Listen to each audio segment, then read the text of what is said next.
అవసరం ఉంది అంటే నా దృష్టికి తీసుకొచ్చారు. దానికి మన స్కూల్కి సంబంధించి, మన కడప మున్సిపల్ కార్పొరేషన్ స్కూల్కి సంబంధించి ఆ నిధుల్ని ఎంత ఖర్చు అయితే అంత నేను నా ట్రస్ట్ నుంచి మన స్కూల్కి, మన కడప మున్సిపల్ కార్పొరేషన్ ఈ కిచెన్ ఆధునీకరణకి నేను డబ్బులు అందజేస్తాను.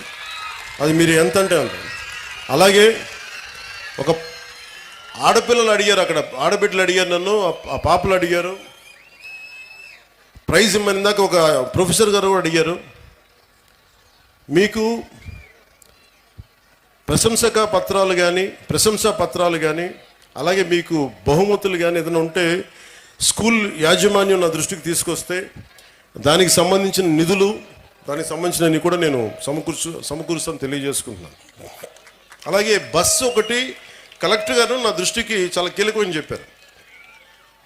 గత ప్రభుత్వం చాలా స్కూల్స్ని విలీనం చేసేయటం వల్ల ఈ ఆడపిల్లలు స్కూల్స్కి వెళ్ళలేకపోతారు, దూరంగా ఉండే స్కూల్స్కి. అంటే దానికి ఒక అన్ని మండలాలకు కలిపి, కొన్ని గ్రామాలకు కలిపి ప్రత్యేకంగా ఒక వెహికల్ సదుపాయాలు ఏం చేయాలనేది నేను కలెక్టర్ గారికి వచ్చే మన కలెక్టర్ల సమావేశంలో మాట్లాడుతున్న దానికి కూడా ఒక పరిష్కారం వెతుకుతాం. అలాగే మాధవిరెడ్డి గారు చెప్పింది, చాలా స్కూల్స్ని కొన్ని పార్టీలు వాళ్ళ ఆఫీసుల్లాగా వాడుతున్నారు. అలాగే నా దృష్టిలో ఉంది, జడ్పీ ఆస్తులు చాలా వరకు ప్రైవేట్గా వాడుతున్నారు అనేది. కలెక్టర్ గారికి కూడా నేను విజ్ఞాపన ఇస్తున్నాను. నేను ముఖ్యంగా ఈ స్కూల్స్ వైఎస్ఆర్ కడప జిల్లాలో ఎవరైనా సరే స్కూల్స్కి కాకుండా ఏదైనా సరే మిగతా వాటికి వాడుతుంటే వెంటనే వాటి మీద ఒక స్పెషల్ డ్రైవ్ చేసి, ఎందుకంటే స్కూల్స్కి బిడ్డల జోలికి వచ్చేది అది ఏదైనా సరే మీరు చాలా తీవ్రమైన చర్యలు తీసుకోండి. దాన్ని కలెక్టర్కి నేను సభాముఖంగా తెలియజేస్తాను. అలాగే జడ్పీ కూడా రేపొద్దున కలెక్టర్ సదస్సులో మాట్లాడి జడ్పీ ఆస్తులు ఏమైనా అన్యాక్రాంతానికి గురైనాయా తిరిగి ఎలా తీసుకురావాలి, అవసరమైతే గుండా యాక్ట్ కూడా పెడతాం.